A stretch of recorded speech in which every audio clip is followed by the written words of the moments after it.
is that a lot of Americans right now are living paycheck to paycheck. 79% of Americans are living paycheck to paycheck. Finding ways to try to increase your income is going to be a huge catalyst. Money is just a tool to get your time back, and that's exactly what I want for you. You need to start investing as soon as you possibly can. It is never too late to build wealth. I want to give you reassurance here. It is never too late to start building wealth for your financial future.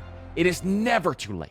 Now, today, we're going to be diving into how much of your paycheck should you save by age. And this is going to be a really fun episode. Really excited to go through this because what we're going to do is we're going to talk about how much of your paycheck should you save by age. And we're going to go through the 20s, 30s, 40s, 50s, and beyond. And then outside of that, I'm also going to talk about some of the things that you may want to be doing during that decade to ensure that your dollars are going to the right place and to ensure that you can save more money going forward. Now, as we go through this, one big thing to note is that a lot of Americans right now are living paycheck to paycheck. And there are a large number of Americans. Some of the statistics coming out right now are 79% of Americans are living paycheck to paycheck. And a lot of people who have a six-figure income are also living paycheck to paycheck. So I get it. A lot of folks right now are struggling. So one thing I want you to note up front is if you're living paycheck to paycheck, I'm going to give you a quick tip at the top of the show here. And I want you to find ways to save as much as you possibly can. But if you can't get there, if you can't get to some of these recommendations that we're going to be going through, one good thing that I did early on is I couldn't save a ton early on. I was making $30,000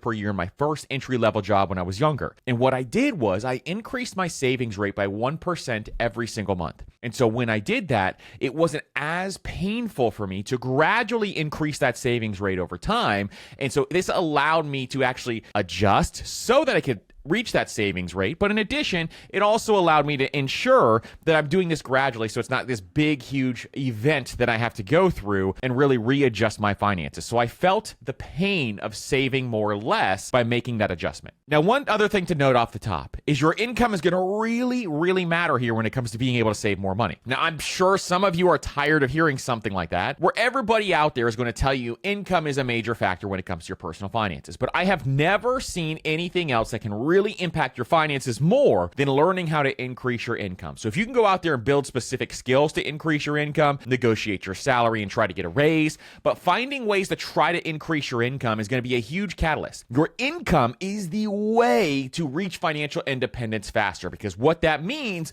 is that you're shoveling more fuel into the fire. You're putting more dollars into the fire. And this is going to allow you to just get there so much faster. It is incredible what you can do as you start to increase your income. And so for me specifically, when I was making that $30,000 salary, I realized very quickly that wasn't enough money. And so I focused on increasing my income. My income is actually what got me to the point to becoming a millionaire in my very early 30s. I was 32 when I became a millionaire. And that was how? Was because I increased my income. That was the number one thing I did to ensure that I could get to that point. It wasn't because I saved a ton of money like crazy on a low income, even though you can do that and you can become very wealthy by saving money on a low income over time. But if you want to get there faster, you have to increase your income. And your income should be something that you're really focusing a lot of time on when it comes to your personal finances. Focusing on ways to increase that income can be really helpful. Now, I don't want you to have to run around and do a million different side hustles. I want you to really focus on those income producing skills. Those are what will help you the most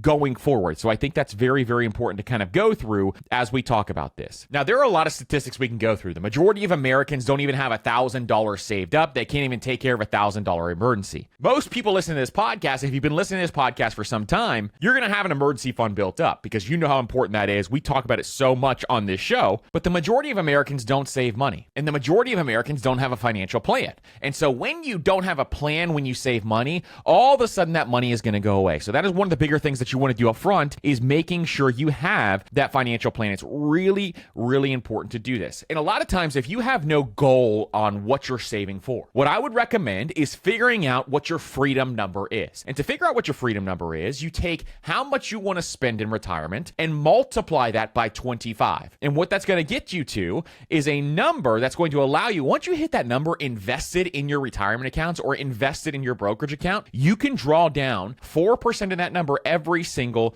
year. So this calculation works out to something that's going to allow you to draw down the amount that you want to spend every single year based on the 4% rule. And the 4% rule states that you can draw down 4% of your portfolio and be able to preserve your wealth over the course of your retirement. So this is one thing that we just like to note as a baseline for a lot of people, is to think through that 4% rule. So if you want to spend $80,000 per year in retirement, one thing that you can do is, hey, $80,000 multiplied by 25 is $2 million. $2 million drawn down at 4% is $80,000. So it reverses the math for you to make it really, really easy. And so if you're looking for financial goals, that's one way to think through this, is how can I get to the point where I have enough money saved up so I can have my time back? Because time freedom is the only reason why we do this. The only reason why we're looking to build wealth is so we can get our time back, so we can spend more time with our family, with our friends, doing the things that we love. Our time is the most precious resource that you have. And your biggest regret when you get to the end of your life is you did not spend time in certain areas. That is going to be your number one regret if you have any regrets. And so making sure we take our time back is what money is there to do. Money is just a tool to get your time back. And that's exactly what I want for you. This is why we talk through savings rates and why this is so incredibly powerful, because your savings rate is the catalyst to allow you to find financial freedom. And this is exactly what we're talking through here. So we're going to go through each decade. We're going to talk through your savings rate and what I would target by age. So if that's something you're into, let's get into it. All right, so first we're going to talk about the 20s. And one thing to note before I dive into all of these is these are actually going to be gross income numbers that I'm talking about here, especially if you're contributing to your 401k or you're contributing to pre-tax retirement accounts. Then gross income comes even more into play when I talk through these on these savings rates. Really, really important to talk through that up front here so we can go through each of these savings rates. So in your 20s, I want you to aim to save 10 to 20%. Now, I have a range here that's really, really important to understand. The real number I want you to get to is 20%. And if you've listened to this podcast for a long time, you know 20% is really the baseline number that I have for you to have your savings. So when I talk about savings here, what I mean is saving money so that you can either put money into your emergency fund, so that you can either pay down high interest debt, and or you're contributing money to investments, your taxable brokerage, or maybe you're buying businesses, or maybe you're buying real estate, those types of things. So you're not saving just to have cash in a regular old savings account. You're saving so that you can get that money working for you to increase your net worth. These are net worth increasing activities is what you're putting this money towards. So when I say 10 to 20%, I really want you at 20%. 20% is our baseline here at the Personal Finance Podcast and Master Money. This is what we talk about always is 20%. You want to work your way to that. But if you can't get there yet, if you're just starting off and you're just trying to save money, just saving anything at all and investing those dollars or putting them towards wealth building activities are going to be so incredibly powerful, because these dollars are the most valuable dollars you will ever put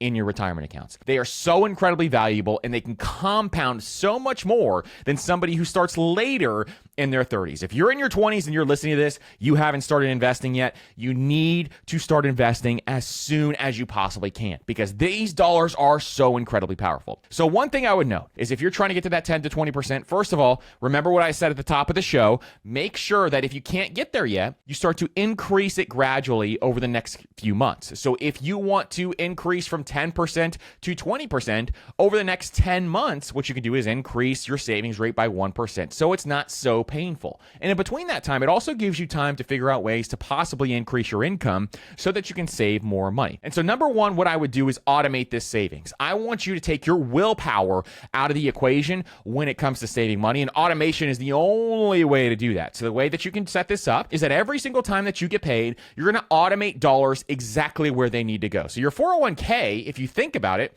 already does this, because your money goes from your paycheck, your money goes from getting paid into your 401k. You don't even see it on your paycheck because it goes before it actually hits your paycheck. And so automation is going to help you do the same thing, where money's going to funnel into your checking account, which all your checking account is a big funnel account. And you're going to funnel that money out to your retirement accounts, or you're going to funnel that money out to your high yield savings account where you're keeping your emergency fund, or you're going to funnel that money out into your taxable brokerage account or your savings that you're going to put for a rental property, those types of things. And so this is the number one thing that you need to do. And if you do this early and often, you won't even feel that the money is gone because you're going to get used to not having that money there because it's going to automate out. Truthfully, I have realized that if I don't automate money into certain buckets, all of a sudden what happens is I want to spend those dollars instead. And so once I start to automate it, I don't even realize it's gone. It just goes, and then I'm starting to build a ton of wealth without even lifting a finger. So take your willpower out of the equation. All of us need to get our willpower out of the way because all of us have tried to rely on our willpower in the past, whether it's health, wealth, career, all of these things. If we can remove our willpower, it's going to be so much better long term. Number 2 is to track your money flow. You need to make sure you understand where your money flow is going so that you can optimize your savings. And this means, making sure you know how much income is coming in and where your dollars are being spent. Number 2, track that money flow. Number 3, where does this savings go? Well, first, you need to have 6 months expenses saved in an emergency fund. So you need to make sure that it's funneling into an emergency fund, which is in a high yield savings account first, and then move that money on beyond that. And then taking advantage of things like obviously your 401k match, all those different pieces are going to be really, really important. Now, if you have high interest debt, I also want you to funnel this money into that high interest debt to get that paid down. That's any debt above a 6% interest rate. So that is another piece that you definitely need to be doing, and then increasing the amount that you're investing over time. So 10 to 20% is for the 20s. That is where I want you to be. And really, I want you to be at that 20% range is where I want you to land. Now, let's jump into the 30s. Now, when you're in your 30s, one thing I want you to think through is you need to increase your income over this time frame. So your 20s is a time to figure out and develop your skills so that you can increase your income in your late 20s and going into your 30s. Because I want you to really have high income producing years in your 30s and 40s. That's what the really important part is. And so you can shovel more cash into wealth building activity. So in your 30s, one thing I want you to aim to save for is a little more than in your 20s. So if you're getting a late start and you haven't really started saving, or you're just not making a ton of money yet in your 30s, then you can go for this 15 to 25% is where I want you to be. And so I want you to start to increase that over time. Now, you can be way above that as well. If you're looking for financial independence, for example, and you want to retire in 10 years or less, then looking at something like a 50% savings rate is what a lot of folks do who are in the FIRE movement and want to make sure that they actually can retire so much faster. So if you're interested in the FIRE movement, we have a bunch of episodes talking about that and why you need to have that really high savings rate. But if you can save more than that, more power to you. That is absolutely amazing. But in your 30s, aim for that 15 to 25%. Why? Because you already need to have that solidified emergency fund. This is not something to play around with anymore in your 30s. Life is going to get messy in your 30s. It is very, very messy for me right now. All sorts of just various expenses jump out at me every single month that I have completely unplanned, and the emergency fund is what protects me against those. So you need to have the same exact thing. I know how life is. Life is hard, especially when you're trying to build wealth, especially when you are there trying to make sure you plan for every little thing. You're always going to have surprises. Most of you listening are probably yelling amen from the driver's seat in your car right now. So making sure that you understand that you need to prioritize that emergency fund, and so you need to increase that savings rate. It's got to get higher so that you can make sure that you are prioritizing some of this stuff. Also, this is the time that if you haven't started investing yet, now's the time, my friends. You got to start investing. If you've waited this long, it's time to maximize those retirement contributions and get into things like the 401k, the Roth IRA, the 457, the 403b if you don't have a 401k or a Roth IRA or a Roth 401k. All of those are fantastic places to put your dollars and try to grow your wealth over time. Now, another thing I want you to do is I want you to take your dollars, and this is another piece where you can actually put this savings toward income producing activities.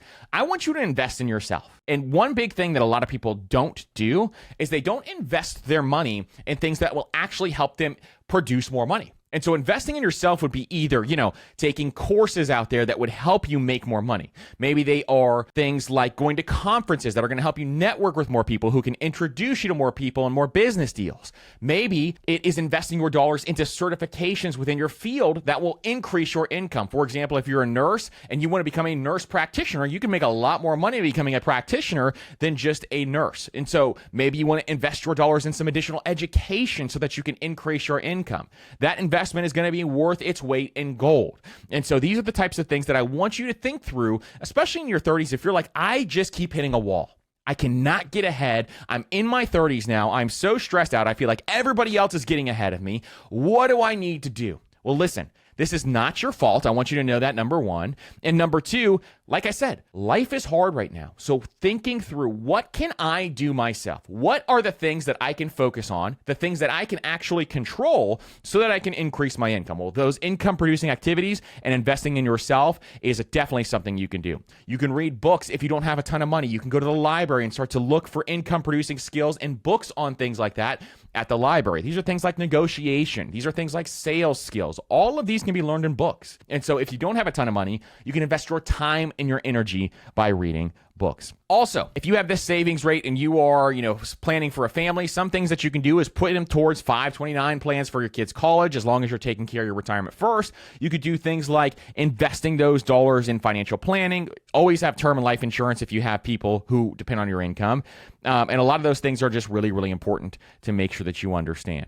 But always looking at that, reviewing and adjusting your financial plan is really important. And saving within that range, that 15 to 25%, is really, really important in your 30s, because these are the higher income producing years, is your 30s, your 40s. And so I want you to really, really make sure that you're ramping that dial up so that you can become a multimillionaire by the time you get your 50s, 60s, and all those different ranges. So really excited for all of you in your 30s. And if you have not started investing yet, please, for the love of God, you need to start investing as soon as you possibly can. All right. So for all my homies up in the 40s, if you're in your 40s, we're going to increase your savings rate a little bit more again. The range that I want you to be in is at a bare minimum is that 20%. You need to be saving at least a bare minimum of 20%, unless you've already hit financial independence. A lot of people who listen to this podcast are hitting financial independence in their 40s, which is absolutely amazing. Congratulations to all of you who are doing that. But if you haven't hit financial independence yet, or you haven't hit Coast Fi, or you're not going for Barista Fire, then this is an amazing place to start, is to aim to save 20% to 30% of your income. We got to accelerate this path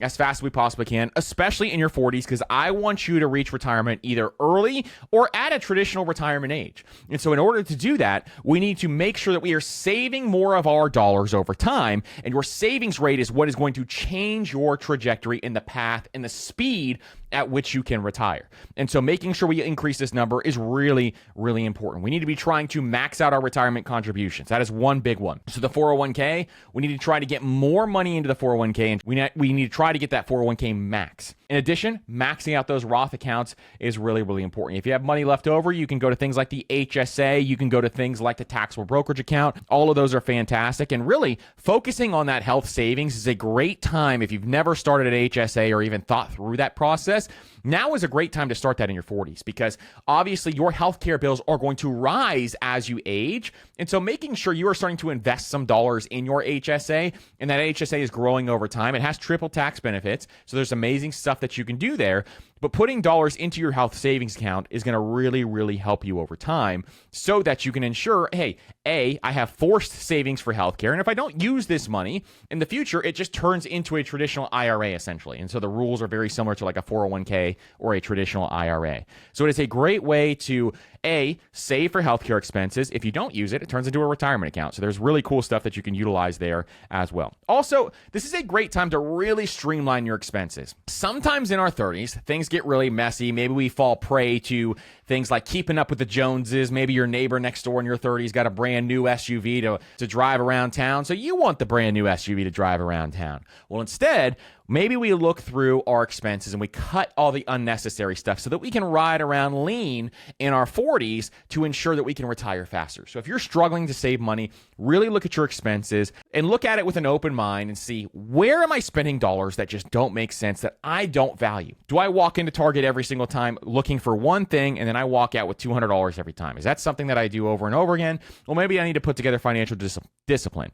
Do I spend too much money eating out? And I don't really care about eating out. It doesn't really make me happy. It doesn't really bring me value. Do I need to reduce the amount of times that I'm doing that? Those are the types of things and questions you need to be asking yourself, so that you know where your money flow is, where your money is going, and then you can make adjustments based on that. So that is something I would definitely consider as well. And then building wealth for your family. If you have some extra dollars left over, things like I said, that 529 plan is great. Also, saving for your kids in a taxable brokerage account or anything else, those are great things to do. And also always make sure you have that estate plan ready in your 40s. Then one thing I want you to do also in your 40s is just kind of look at your asset allocation. Are you still on par with where you want to be? And there's adjustments that you can make both ways. If you're in something like a target date retirement fund, is it growing enough for you? And or do you need to make an adjustment to a different target date retirement fund? If you're invested in index funds, something along those lines, do you need to look at your asset allocation and make sure it's in line with what your new risk tolerance is? Your risk tolerance over time does change. And so you want to make sure that you are assessing some of this stuff when you have this savings going into some of these investments to ensure that you're on the right path for what you want to be doing.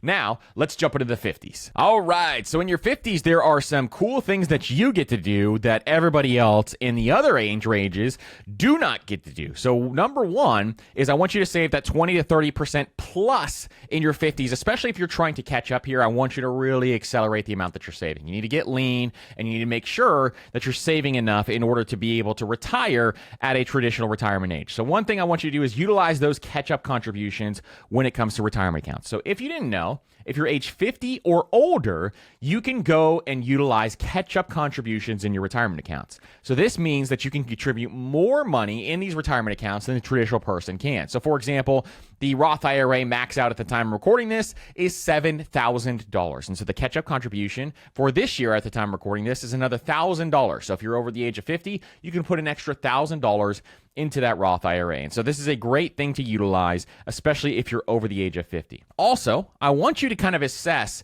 your retirement readiness. I want you to figure out and plan this out and see where you are on your retirement path. If you have no idea, then maybe it's time to talk to someone like a certified financial planner who can put together a plan for you, not take a percentage of your assets under management, not take a percentage of fee from you, but making sure that they can put just a plan together for a fee. So there are financial planners out there who for, $3,500, $4,500 will put together an exact financial plan for you so that you know what you need to do as you approach retirement. When you get closer to that retirement age, that's when you may need more so of a plan than when you would be, because it gets a little more complicated as time goes on. So I want you to assess that retirement readiness and make sure you understand where you are and how much cash you have on hand. Also, some of the savings rate needs to go to more cash. You need to increase your cash position more than 6 months, in my opinion. Now, this is just my opinion, but I like to have more cash on hand as I approach and enter retirement than I would in my growth and accumulation phase. Your growth and accumulation is your 20s, your 30s, your 40s. That's when you're trying to accumulate your wealth. You're trying to build up your wealth. You're trying to accelerate that wealth, make sure it is producing income for you. And then as you approach your 50s and get closer to retirement age, you want to have a little more cash on hand. So maybe you're taking some of that investment money and you're putting it into cash, because what I want you to have available to you is cash as security. If the market goes down at some point in time while you're retired, and it goes down a lot, maybe it goes down 50, 60% one year. And so that happened in the Great Recession, for example. Well, then you have cash that you can live on for a year or two. That's going to allow you to kind of pull that cash while the market recovers. And so that's one thing you want to think through too. And you can keep it in a high yield savings account where it's still earning a return. Right now, high yield savings accounts are fantastic. It's, between 4.5 to 5.5% that you can get on your money. And so making sure that you look through that and think through that is going to be really, really important. Also thinking through your entire situation as a whole, and do you want to do things like downsize, or have the kids left the house yet? If they've left the house yet, maybe you want to consider downsizing, and you can take those extra dollars and put them towards wealth building activities in your freedom. So maybe that's one way to accelerate your path to freedom is downsizing. So you can move from, the bigger house where you have rooms for every single kid. Maybe you downsize to enough just so your kids can visit when they want to come by and visit.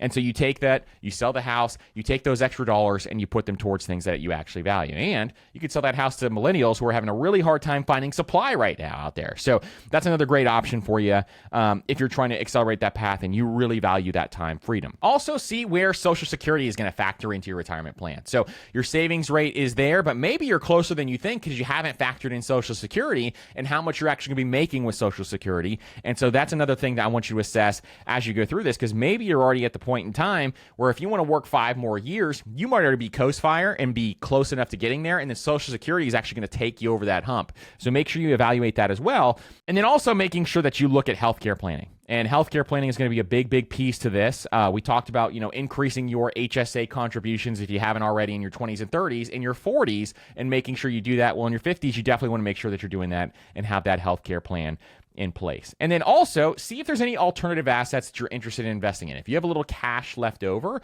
maybe there are things like real estate, or you want to diversify your investments and just get a little extra retirement income coming in. Maybe that's one thing that you want to do too. Things like laundromats. There's a bunch of great ways to do this. And so that's another great one I think that we definitely want to make sure that we are thinking through. So that's how I would think about the 50s. And we're going to jump in real quick to the 60s and just talk about a couple of things there. So in your 60s, if you're not retired yet, you want to save as much as you possibly can. I would make a lot of different moves to ensure that I could save as much as I possibly can. So it's going to be well above that 30% range if you can get there. And finding ways to make sure that you can earn that amount is going to be really important. So if you're just getting started off and you're just getting closer to your 60s, then really you need to reduce the amount that you spend significantly. And you maybe even possibly need to take some drastic measures to do that and significantly increase the amount that you're investing. Some people have no idea until they're getting closer to retirement age and that they need to actually start investing their dollars. And so that's one thing I want you to think through too. And I want everybody hearing this who started late. It is never too late to build wealth. I want to give you reassurance here